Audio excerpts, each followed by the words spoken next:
ನಮಸ್ತೆ ಗೆಳೆಯರೆ, ಇದು ನಮ್ಮ ಗೋಶಾಲೆ. ಇದೊಂದು ಪುಂಗನೂರು ಆಕಳು. ಗೋವಿನಲ್ಲಿ ಮುಕ್ಕೋಟಿ ದೇವತೆಗಳಿರ್ತಾರೆ ಅಂತ. ಎಲ್ಲ ದೇವತೆಗಳು ಗೋವಿನ ಸಹನೆ, ಪ್ರೀತಿ, ಕ್ಷಮ, ಕರುಣೆ ಎಲ್ಲವನ್ನ ನೋಡಿ ಭೂದೇವಿನೇ ಗೋವಿನ ರೂಪದಲ್ಲಿ ವಿಷ್ಣು ಪತ್ನಿಯಾದದ್ದು ಕಂಡು ಎಲ್ಲರೂ ಗೋವಿನ ದೇಹದಲ್ಲಿ ಬಂದು ನೆಲೆಸ್ತಾರೆ. ಆವಾಗ ಶ್ರೀ ಮಹಾಲಕ್ಷ್ಮಿ ನಾನು ನಿನ್ನಲ್ಲಿ ಬಂದು ನೆಲೆಸ್ತೀನಿ ಅಂದಾಗ ನನ್ನ ನೋವುಗಳು ನಿನಗೆ ಬೇಡಮ್ಮ ಅಂತ ಭೂದೇವಿ ಶ್ರೀದೇವಿಗೆ ಹೇಳ್ತಾರೆ. ನನ್ನ ನೋವು ನೀನು ಅನುಭವಿಸುವುದು ಬೇಡ. ಹಾಗೆ ಹೇಳಿದಾಗ ಲಕ್ಷ್ಮಿ ಹಠ ಮಾಡ್ತಾರೆ, ನಾನು ನಿನ್ನ ಮೈಯಲ್ಲಿ ಇರಲೇಬೇಕು, ನನಗೊಂದು ಜಾಗ ಕೊಡು ಅಂತ ಕೇಳ್ಕೊಳ್ತಾರೆ. ಆಗ ಗೋವು ಲಕ್ಷ್ಮಿ ನನ್ನಲ್ಲಿ ಬರೋದು ಬೇಡ, ಅದಕ್ಕೆ ಲಕ್ಷ್ಮಿಗೆ ನಾನು ಇಷ್ಟವಾಗದ ಜಾಗವನ್ನು ತೋರಿಸಿದ್ರೆ ಅವ್ರು ಬೇಡ ಅಂದ್ಬಿಡ್ತಾರೆ ಅಂತ ತನ್ನ ಯೋನಿಯನ್ನ ತೋರಿಸ್ತಾರೆ. ನೋಡಿ, ಲಕ್ಷ್ಮಿ ಹೇಳಿದ್ದೇ ತಡ ಬಂದು ಗೋಯೋನಿಯಲ್ಲಿ ಸೇರ್ಕೊಂಡ್ಬಿಡ್ತಾರೆ. ಇದನ್ನ ಗೋಯೋನಿ ಅಂತಾರೆ. ಇದು ಮಲದ್ವಾರ ಗೋವಿಂದು ಮೇಲ್ಗಡೆ, ಇದನ್ನ ಗೋಯೋನಿ ಅಂತಾರೆ. ಗೋಯೋನಿಯಲ್ಲಿ ನೆಲೆಸಿರುವವಳು ಅಂತ ಲಕ್ಷ್ಮಿನ ಅಂತಾರೆ. ಅಷ್ಟೇ ವಿನ ವ್ಯಾಘ್ರ ಯೋನಿ ಅನ್ನೋದಿಲ್ಲ, ಶುನಕ ಯೋನಿ ಅನ್ನೋದಿಲ್ಲ, ಮಾರ್ಜಾಲ ಯೋನಿ ಅನ್ನುವುದಿಲ್ಲ. ಅರ್ಥ ಮಾಡ್ಕೊಳ್ಳಿ, ಅಷ್ಟೇ ಅವ್ರು ಹೇಳಿದ್ದು. ಆದ್ರೆ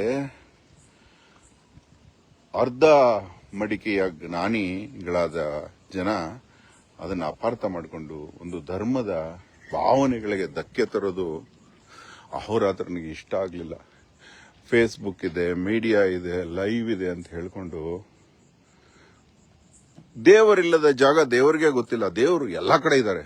ತಿಪ್ಪೆಲೂ ಇದ್ದಾರೆ, ಕೊಚ್ಚಲು ಇದ್ದಾರೆ, ಹೂವಿನಲ್ಲಿದ್ದಾರೆ, ಸುಗಂಧದಲ್ಲಿದ್ದಾರೆ, ದುರ್ಗಂಧದಲ್ಲಿದ್ದಾರೆ, ಪರಕೆಯಲ್ಲಿದ್ದಾರೆ, ಬಂಗಾರದಲ್ಲಿದ್ದಾರೆ, ಬೆಳ್ಳಿಲಿದ್ದಾರೆ, ಕಬ್ಬಿಣದಲ್ಲಿದ್ದಾರೆ, ಕೊಂಬಿನಲ್ಲಿದ್ದಾರೆ, ಕಣ್ಣಿನಲ್ಲಿದ್ದಾರೆ, ಹಂತಕನಲ್ಲಿದ್ದಾರೆ, ಹತ್ಯೆ ಆಗೋ ವ್ಯಕ್ತಿಯಲ್ಲಿದ್ದಾರೆ, ಸತ್ತವರಲ್ಲಿದ್ದಾರೆ, ಕೊಂದವರಲ್ಲಿದ್ದಾರೆ ದೇವರು.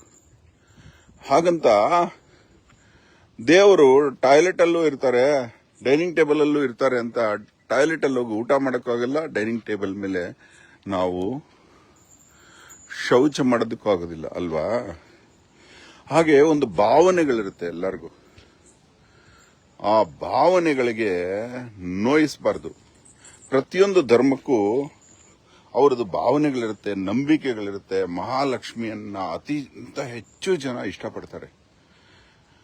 ಹಾಗೆ ಮಹಾಲಕ್ಷ್ಮಿಯನ್ನ ಸೀಟ್ ಸಿಕ್ಕಿದೆ, ಮಾತಾಡೋದಕ್ಕೆ ಮೈಕ್ ಸಿಕ್ಕಿದೆ ಅಂತ ಮಲದ್ವಾರದಲ್ಲಿ, ಗುದದ್ವಾರದಲ್ಲಿ ಇದ್ದಾರೆ ಅನ್ನೋದಕ್ಕೆ ಯಾವ ರೆಫರೆನ್ಸು ಇಲ್ಲ, ವೇದಿಕ ರೆಫರೆನ್ಸು ಇಲ್ಲ. ಆ ರೀತಿ ಕಥೆಯಲ್ಲಿ ಆ ಮನುಷ್ಯ ಒಬ್ಬ ದುರಹಂಕಾರಿ, ದುರ್ಗುಣ. ಹಿಂದೆ ಒಬ್ಬ ನಟ ಅವತ್ತು ಕೂಡ ವಾರ್ನಿಂಗ್ ಮಾಡಿದ್ದೆ ನಾನು, ಮಹಾಲಕ್ಷ್ಮಿ ಮನೆಗೆ ಬಂದ್ರೆ ಬೆತ್ತಲೆ ಮಾಡಿ ಕೋಣೆಯಲ್ಲಿ ಕೂಡಿಸ್ಬೇಕು ಅಂತ ಹೇಳಿದ ತಪ್ಪಿಗೆ ಇವತ್ತಿಗೂ ಜೈಲು ವಾಸ ಅನುಭವಿಸ್ತಾ ಇದಾರೆ ಪಾಪ. ನಾನು 15 ದಿವಸ ಅದರ ಪಕ್ಕದ ರೂಮಲ್ಲೇ ಇದ್ದು ಬಂದೆ.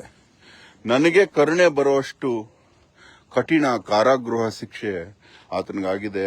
ನಾವು 15 ದಿವಸ ಇರೋದಕ್ಕೆ ಕಷ್ಟ ಆಯ್ತು, ಅಂತದ್ದು ವರ್ಷಗಟ್ಟಲೆ ಇರೋಂಗಾಗ್ತಾ ಇದೆ. ಆ ದುರಹಂಕಾರಿ ಜ್ಯೋತಿಷ್ಯದ ಹೆಸರಲ್ಲಿ ಮತ್ತೆ ಮಹಾಲಕ್ಷ್ಮಿ ಬಗ್ಗೆ ಮಾತಾಡೋ ಧೈರ್ಯ ಮಾಡಿದ್ದಾನೆ. ಇವು ಅಹೋರಾತ್ರ ನನ್ನ ಅನ್ನಬಾರ್ದ ಆ ಮಾತುಗಳಲ್ಲೆಲ್ಲ ಅಂದ್ರು ಒಬ್ಬ ನಟನ ಅಭಿಮಾನಿಗಳು. ಅಹೋರಾತ್ರ ತಲೆ ಕೆಡಿಸ್ಕೊಳ್ಳಿಲ್ಲ. ಆದ್ರೆ ಅಹೋರಾತ್ರ ಇಷ್ಟಪಡೋ ದೇವತೆಗಳನ್ನ, ತಂದೆ ತಾಯಿಗಳನ್ನ, ಮಕ್ಕಳನ್ನ, ಜತೆಗಾರರನ್ನ ಅಂದ್ರೆ ಸುಮ್ಮನಿರುವಂತಹ ಮನಸ್ಸಲ್ಲ ಅಹೋರಾತ್ರನದು. ನನ್ನನ್ನು ಎಷ್ಟು ಬೇಕಾದ್ರೂ ಬೈರಿ, ನಾನು ನಂಬಿದ ದೇವರನ್ನ ಬೈದ್ರೆ ಸಹಿಸಿಕೊಳ್ಳೋಷ್ಟು ಮೂರ್ಖನಲ್ಲ ಅಹೋರಾತ್ರ. ವಿಚಿತ್ರವಾಗಿ ಬೈಯೋದಲ್ಲ, ಅದೊಂದು ಅಸಭ್ಯ, ಅಸಡ್ಡೆಯ, ಅಶ್ಲೀಲ ಮಾತುಗಳು. ಅದು ತಪ್ಪದು ಆ ರೀತಿ ಮಾತಾಡೋದು. ಒಂದು ಇದೇ ಧರ್ಮದಲ್ಲೇ ಹುಟ್ಟಿ ಇದೇ ಧರ್ಮದ ಬಗ್ಗೆ ಆಡ್ಕೊಂಡ್ರೆ ಅನ್ಯ ಧರ್ಮದ ದುಷ್ಟ ಜನಗಳು ಕಾಯ್ತಾ ಇದ್ದಾರೆ ಆಡ್ಕೊಳ್ಳೋದಕ್ಕೆ. ಆಸ್ಪದ ಕೊಟ್ಟಂಗಾಗುತ್ತೆ. ಯಾವುದೇ ಧರ್ಮ ದೇವರುಗಳನ್ನು ಅವಮಾನ ಮಾಡೋದು ತಪ್ಪು. ಈತ ತನ್ನದೇ ಆದ ಧರ್ಮದ ದೇವರುಗಳನ್ನು ಅವಮಾನ ಮಾಡ್ತಾನೆ. ಜ್ಞಾನಿಗಳಾದವರಿಗೆ ಎಲ್ಲ ಕಡೆ ದೇವರಿದ್ದಾರೆ ಅಂತ ಗೊತ್ತು, ಆದರೆ ಹೇಳೋ ವಿಧಾನ, ದೇವರು ಇಲ್ಲದ ಜಾಗ ಇಲ್ವೇ ಇಲ್ಲ. ಆ ಹೇಳೋ ವಿಧಾನ ಅಸಭ್ಯತೆ, ಅದು ಶಿಕ್ಷಾರ್ಹ. ಅದು ಹಿಂಗೆ ಧಾರ್ಮಿಕ ಭಾವನೆಗಳನ್ನು ಧಕ್ಕೆ ಕೊಟ್ಟ ಈ ಆರ್ಯವರ್ಧನ್ ಎನ್ನುವ ಈ ವ್ಯಕ್ತಿಯನ್ನ ಪಬ್ಲಿಕ್ ಇಂಟ್ರೆಸ್ಟ್ ಅಲ್ಲಿ ಪೊಲೀಸ್ ಡಿಪಾರ್ಟ್ಮೆಂಟ್ ಕೇಸ್ ಹಾಕಿ ಅವರಲ್ಲಿ ಆ ಧರ್ಮಕ್ಕೆ ನೋವಾಗದಂತೆ ಕ್ಷಮೆ ಕೇಳಿಸುವುದು ಒಳಿತು ಎನ್ನುವುದು ನನ್ನ ಭಾವನೆ. ಇದನ್ನ ನೀವು ನಡೆಸ್ಕೊಡ್ತೀರಿ ಅನ್ನೋ ನಂಬಿಕೆ ನನಗೆ ಆರಕ್ಷಕರ ಮೇಲೂ ಇದೆ, ಆರಕ್ಷಕ ಡಿಪಾರ್ಟ್ಮೆಂಟ್ ಮೇಲೂ ಇದೆ.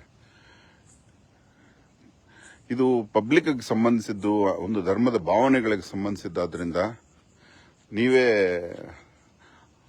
ನಿಮ್ಮದೇ ಕಡೆಯಿಂದ ಕೇಸ್ ದಾಖಲಿಸಿ ಆತನಿಗೆ ತಕ್ಕ ಶಿಕ್ಷಣ ಕೊಡುವಂತಹ ಶಿಕ್ಷೆ ಹಾಕಬೇಕು ಎನ್ನುವ ಒಂದು ವಿನಂತಿ ಅಹೋರಾತ್ರನ ಕಡೆಯಿಂದ. ಆತನಿಗೆ